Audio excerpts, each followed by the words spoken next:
बिस्मिल्लाहिर्रहमानिर्रहीम। अस्सलाम वालेकुम नाजरीन, मैं हूं एडवोकेट एजाज़ अहमद नवाब और आप देख रहे हैं मेरा यूट्यूब चैनल कानून की दुनिया। नाजरीन, बात करते हैं तोशाखाना केस की अपडेट्स की और तोशाखाना केस में नए मोड़ की, तोशाखाना केस में सुप्रीम कोर्ट की एंट्री की, तोशाखाना केस में इमरान खान के बयान रिकॉर्ड करवाने के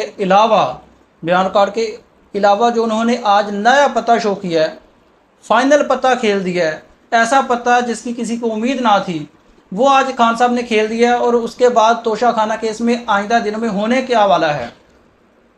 सबसे पहले तो हम सबको पता है कि जज हुमायूं दिलावर साहब जो तोशाखाना ट्रायल कर रहे थे, जो ट्रायल जज थे, इनको बड़ी जल्दी थी फैसला करने की। बहुत तेज़ी के साथ उन्होंने ट्रायल ख़त्म किया। आज समर वेकेशंस हैं, आज छुट्टियों का दिन था, 1 अगस्त थी, छुट्टियां स्टार्ट हो चुकी हैं। और छुट्टियों के दिन में भी, गर्मियों की छुट्टियां में भी जबकि नॉर्मल रूटीन में केस नहीं लगते, पुराने केस जो चल रहे होते हैं ट्रायल, वो नहीं हियरिंग होती, तो आज उनका केस लगाया गया इमरान खान का। इमरान खान साहब को मजबूर कल किया गया था कि आपने लाजमी 342 CRPC की स्टेटमेंट रिकॉर्ड करवानी है, अगर नहीं करवाएंगे तो फैसला दिया जा सकता है। ये सारी की सारी सिचुएशन थी। छुट्टियां होने के बावजूद भी जब 342 की स्टेटमेंट रिकॉर्ड करवाने का कहा गया, तो उसके लिए सबसे पहले तो इमरान खान साहब ने सुप्रीम कोर्ट से रजू किया कि हाई कोर्ट से मुझे स्टे नहीं मिला, स्टे किया जाए, जो तोशाखाना ट्रायल है उसको स्टे किया जाए जब तक मेरी अपील, मेरी ट्रांसफ़र की एप्लीकेशन और जज साहब के ख़िलाफ़ जो एप्लीकेशन है पर्सनली, वो उनकी समाअत नहीं हो जाती, उनका कोई फ़ैसला नहीं हो जाता, तो ट्रायल को रोका जाए।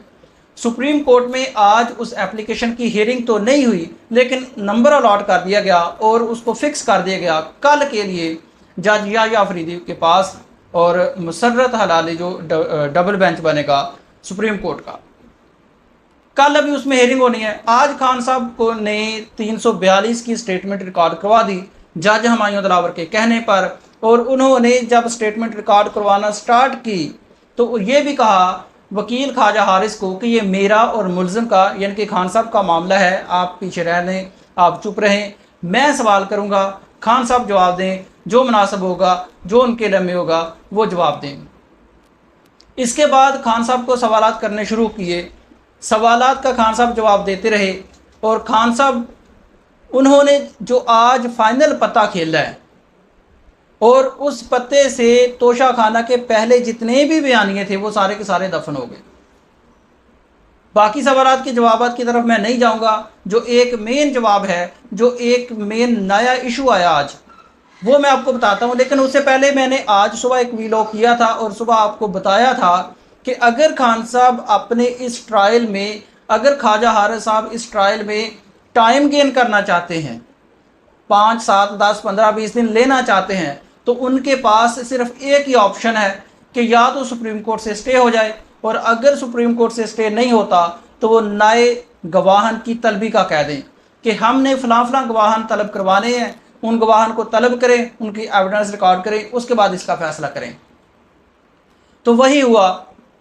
खान साहब ने जवाब देते हुए सबसे पहले जो पत्ता खेला, मेन पत्ता खेला, वो ये खेल दिया कि जो तोशाखाना के तहाइफ थे वो मैंने पर्सनली सेल नहीं किए थे, वो मैंने सेल किए थे मिलिट्री सेक्रेटरी के ज़रिया। वसीम चीमा जिनका नाम था उस वक्त के मिलिट्री सेक्रेटरी, आजकल वो इतलात के मुताबिक मेजर जनरल के ओहदा पर सर्व कर रहे हैं। तो उनको मैंने उनके ज़रिए तहाइफ सेल किए थे, मतलब कि मैंने पर्सनली नहीं, किसी बाज़ार में जाके नहीं, किसी जुल्फ़ी बुखारी के ज़रिया नहीं, किसी फरा गोगी के ज़रिया नहीं, किसी उस्मान बाज़ार के ज़रिया नहीं, किसी दुबई के शेख के ज़रिया नहीं, किसी के ज़रिया नहीं, तमाम का तमाम जो तोशाखाना का बयानिया था वो सारा का सारा दफन हो गया।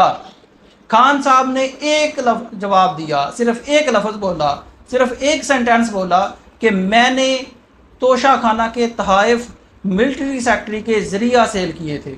और जो तोशाखाना के तहाइफ होते हैं, मिलिट्री सेक्रेटरी उसके ज़िम्मेदार होते हैं। मिलिट्री सेक्रेटरी ने वो तहाइफ तो अरेंजमेंट करनी होती है, कीमत लगवानी होती है, कीमत लगवाने के बाद सेल होने होते हैं, या खान साहब ने पैसे देने हैं, या वो ख़रीद लेने हैं, या उधर सेल कर देना, जो भी प्रोसेस होता है, लेकिन मिलिट्री सेक्रेटरी का रोल होता है।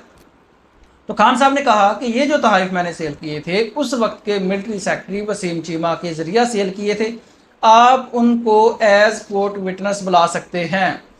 अब मैं आपको कोर्ट विटनेस का और प्राइवेट विटनेस का मैं आपको पहले डिफरेंस बता दूं, क्योंकि जैसा आपने कहा था कि जी ठीक है कोर्ट विटनेस बाद में आता रहेगा, पहले प्राइवेट विटनेसेस की आप शहादत करवा लें। अब दो तरह के गवाह होते हैं, एक होते हैं प्राइवेट विटनेस। प्राइवेट विटनेस जो पार्टी होती है, जो गवाह पेश करना चाहती है कि मैं फ़लाँ फ़लाँ गवाह पेश करना चाहता हूँ, उसको पार्टी ने पेश करना होता है, उसको कहते हैं प्राइवेट विटनेस। अब एक होता है कोर्ट विटनेस, कि वो बंदा करता है कि ये गवाह जो है ये मेरी दस्तरस में नहीं है, मैं इनको नहीं बुला सकता, या ये तो सरकारी मुलाजम है, सरकारी इदारों में है, या ये मैं इनको नहीं जानता, तो कोर्ट इनको बुला ले, उसको कहते हैं कोर्ट विटनेस, या सरकारी गवाह बाज़ औक़ात लोग कह देते हैं, तो वो कोर्ट विटनेस हैं। अब जो मिलिट्री सेक्रेटरी हैं वो फ़ौज में सर्व कर रहे हैं, आर्मी में सर्व कर रहे हैं, तो इमरान खान इस वक्त पर्सनल हैसियत में उनको नहीं बुला सकते, तो जो कोर्ट है वो उनको अपनी कोर्ट विटनेस के तौर पर बुला सकती है। पहला तो ये खड़ा किया खान साहब ने, ये कह दिया कि भाई तोशा खाना का जो एक बयानिया चलता आ रहा था, जी घड़ी बेच दी जुल्फी बुखारी के ज़रिए, बेच दी फराह गोगी के ज़रिए, वो दुबई का शेख आ गया, ये सारा का सारा बयानिया आज ठुस हो गया। खान साहब इस सारे मामले पर चुप थे और वो कहते थे कि मेरे पास अभी और भी पत्ते हैं। तो आज खान साहब ने ये पत्ता शो किया, ये बताया कि आप जितना मर्जी कहते रहे, जितनी मर्जी रसीदें ले आए, जितने मर्जी शेख ले आए, सारे के सारे जाली हैं। सिर्फ जो तोशा खाना सेल किए थे तहफ़, वो किए थे मिलिट्री सेक्रेटरी ने। अब इसका रिकॉर्ड, इसकी स्टेटमेंट, इसके गवाहान कि हाँ सेल किए, कितनी वैल्यू लगवाई, किसने वैल्यू लगाई, खान साहब ने कितने पैसे दिए, खान साहब ने कितने में सेल किए, वो सारा का सारा बताना जी मिलिट्री सेक्रेटरी ने, और कोर्ट ने उनको बुलाना है बतौर कोर्ट विटनेस। नंबर 1 तो ये था। अब दूसरा कि अब इस केस में आगे क्या होने वाला है। आगे जो 5 तारीख तक इस जज साहब की ड्यूटी है, क्योंकि छुट्टियां हैं, अगस्त का महीना छुट्टियां हैं, और जज हुमायूं दिलावर की जो ड्यूटी रोस्टर में है, जो ड्यूटी के दिन है, इन छुट्टियों में जो ड्यूटी लगी है वो 5 अगस्त तक लगी है कोरिजेंडम के मुताबिक। तो 5 तारीख तक अब होना क्या है कि पहले नंबर पे कल सुप्रीम कोर्ट में केस पेंडिंग है कि क्या ट्रायल कोर्ट का जो ट्रायल है तोशा खाना का वो रोक देना चाहिए या नहीं। परसों केस पेंडिंग है इस्लामाबाद हाई कोर्ट में कि केस काबिल समाअत है या नहीं, जज हुमायूं दिलावर के पास रहना है या नहीं, जज हुमायूं दिलावर की पोस्ट ओरिजिनल हैं, असली हैं या नकली हैं, उनका अकाउंट असली है या नकली है, ये पोस्टें उस अकाउंट में थी या नहीं, इसका फैसला होना परसों। स्टे का फैसला होना सुप्रीम कोर्ट से कल, जबकि अब खान साहब आराम के साथ 15 से 20 दिन आराम के साथ ले सकते हैं। पहले खान साहब के विटनेस आएंगे, ऐन मुमकिन है वो विटनेस ना आए, उनको बजरिया वारंट, काबिल ज़मानत और नाकाबिल ज़मानत वारंट बुलाना पड़े। उसके बाद फिर कोर्ट विटनेस आएंगे, उसके बाद उनकी एविडेंस होगी, उन पर जिरा होगी, जिरा होने के बाद फिर केस पहुंचेगा आर्गुमेंट्स पर। लेकिन तब तक हालात बड़े बदल गए होने हैं। हालात इस तरह से बदल गए होने हैं कि नंबर 1 पे तो अगस्त की छुट्टियां हैं, 5 दिनों में, अब आज का दिन चला गया, 4 दिन बाकी रह गए हैं, 4 दिनों में ये काम पॉसिबल मुझे नज़र नहीं आता। मैं नॉर्मल प्रैक्टिस की बात कर रहा हूँ, रूटीन की बात कर रहा हूँ, मैं बीइंग अ प्रोफेशनल लॉयर ये जो प्रोसेस है उस प्रोसीजर को देखते हुए बता रहा हूँ कि विटनेस बुलाने हैं, फिर उन पर एविडेंस, उनकी एविडेंस होनी है, उन्होंने अपना बयान रिकॉर्ड कराना है, फिर उन पर जिरा होनी है, जिरा होने के बाद आर्गूमेंट्स होने हैं, और उसके बाद फिर आगे प्रोसेस चल रहा है। लेकिन तब तक हो सकता है एक आधी बार एडजर्नमेंट मिल जाए, हाजिरी माफ़ी की दरख्वास्त दे दी जाए, कोई गवाह ना आए, तो इन 4 दिनों में मुझे कम अज़ कम इन 4 दिनों में पॉसिबल नहीं लगता। या तो ड्यूटी बढ़ानी पड़ेगी जज साहब की, या फिर केस अगस्त के बाद चला जाएगा। ऐन मुमकिन है कि सुप्रीम कोर्ट से या हाई कोर्ट से इस पर स्टे भी आ जाए, वो एडवर्स फैसला कोई भी हो सकता है, उस पर अभी बात करना कबल अज़ वक्त होगी। लेकिन इसके बाद अगर ये केस इन 5 दिनों में नहीं सुना जाता, फाइनल नहीं होता, जजा सज़ा कन्विक्शन या क्विटल नहीं होता, तो उसके बाद हालात कैसे बदल दें। 8, 9, 10, 12 तारीख को असम्बलियाँ डिज़ाल्व होनी ही होनी है। PDM की गवर्नमेंट ने घर जाना ही जाना है, नून लीग की गवर्नमेंट ने घर जाना ही जाना है, ये चली जानी है, ये ख़त्म हो जानी है। तो हालात यकसर बदल जाने हैं, क्योंकि एक बंदा जब पावर में होता है तो उसकी बात कुछ और होती है, एक बंदा जब पावर से बाहर चला जाता है तो उसकी बात कुछ और होती है।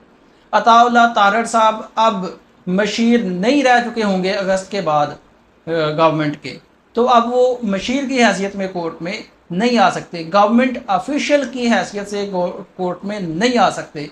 तो अगर कोर्ट में आते भी हैं तो वो गवर्नमेंट ऑफिशियल की हैसियत से आते हैं, वो पर्सनली तो आ ही नहीं सकते, ना ही आते हैं। यानी कि अताउल्लाह तारड़ साहब जो हैं वो अताउल्लाह तारड़ की हैसियत से कोर्ट में नहीं आते हैं, बल्कि वो प्राइम मिनिस्टर के मशीर की हैसियत से कोर्ट में आते हैं। तो उनका ये सिनेरियो चेंज हो चुका होगा।